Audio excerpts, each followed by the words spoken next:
Bonjour à tous, j'espère que vous allez bien.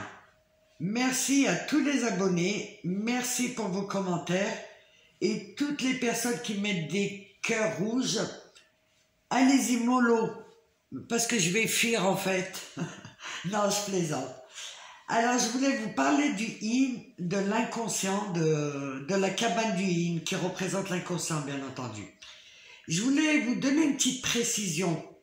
Le yin, il ne comprend pas tout le parcours de ce lien dans le sens littéral. Les parcours comme les parcours longs, les parcours courts, les chaser in, les runner yang, les runner in, les chaser in, je sais plus, cheminant 1, cheminant 2, tout ça, il le comprend pas. Lui, c'est le ressenti, les images et les symboles. C'est un être qui est guidé, qui a une connexion et qui dit des vérités. Lui, il se branche et en fait, tout ce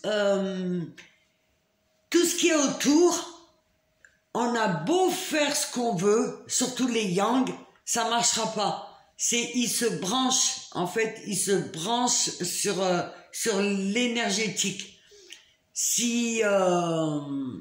Et c'est ainsi qu'il peut savoir des vérités. Vous avez beau lui dire qu'il est beau, si vous ne le pensez pas forcément, il le saura. Voilà, c'est un détecteur de vérité. Il porte aussi des mémoires qu'on lui a inculquées ou des mémoires qu'on a dit de lui, en fait. C'est un réceptacle, il magnétise l'amour. Par exemple, le yang, lui, c'est un émetteur. Il lui envoie de l'amour et lui, il réceptionne. Ça, c'est important aussi. Ça veut dire il magnétise et le yang, il est émetteur. Mais dans cette dynamique-là, le fait qu'il soit réceptacle qui magnétise, l'amour par exemple, il magnétise aussi toutes les énergies négatives. Et les personnes négatives, les énergies négatives, il les magnétise aussi. Et c'est ce qui se passe justement dans sa cabane. D'abord, il passe son temps à se battre. Je vais vous parler en langage symbolique. Dans cette cabane-là, alors, il y a déjà un monstre, il y a un dragon, il y a des serpents. Voilà ce qui s'y passe vraiment dans sa cabane. Même si elle paraît belle à l'extérieur, c'est ce qu'on rencontre, c'est ce qu'il rencontre, pardon. Beaucoup de manipulations, tout le système de bourreau, sauveur, victime. Il y a beaucoup de mensonges, du faux, etc. Et c'est la seule chose qu'ils connaissent. Et il est à l'intérieur et c'est son monde en fait. La vie est dure, il faut se battre, il faut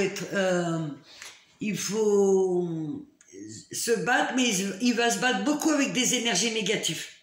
Et en fait, c'est lorsqu'il va rencontrer le yang, parce que le yang, c'est la partie blanche, et lui, il a une petite partie blanche à l'intérieur de lui. C'est lorsqu'il va rencontrer le yang qui va commencer tout doucement à se connecter à cette lumière. Mais vraiment tout doucement, parce que ça va prendre du temps pour qu'il comprenne ce qui se passe réellement dans cette cabane. Et tout ce qui s'y passe, toute la manipulation, toutes les énergies tierces, et c'est grâce à son yang, je le répète, qui va commencer à me dire il y a des choses dissonantes. En fait, il va commencer à faire des liens. En fait, ce qu'elle me disait, je dis au féminin, c'est plus simple pour moi. Ce qu'elle me disait, ça va commencer à résonner en lui, parce qu'il est vraiment pris dans cette cabane et il la protège constamment. Il la protège et au départ, il veut rien voir, il veut rien connaître. Parce que c'est son monde et il veut pas être déstabilisé ou être dans des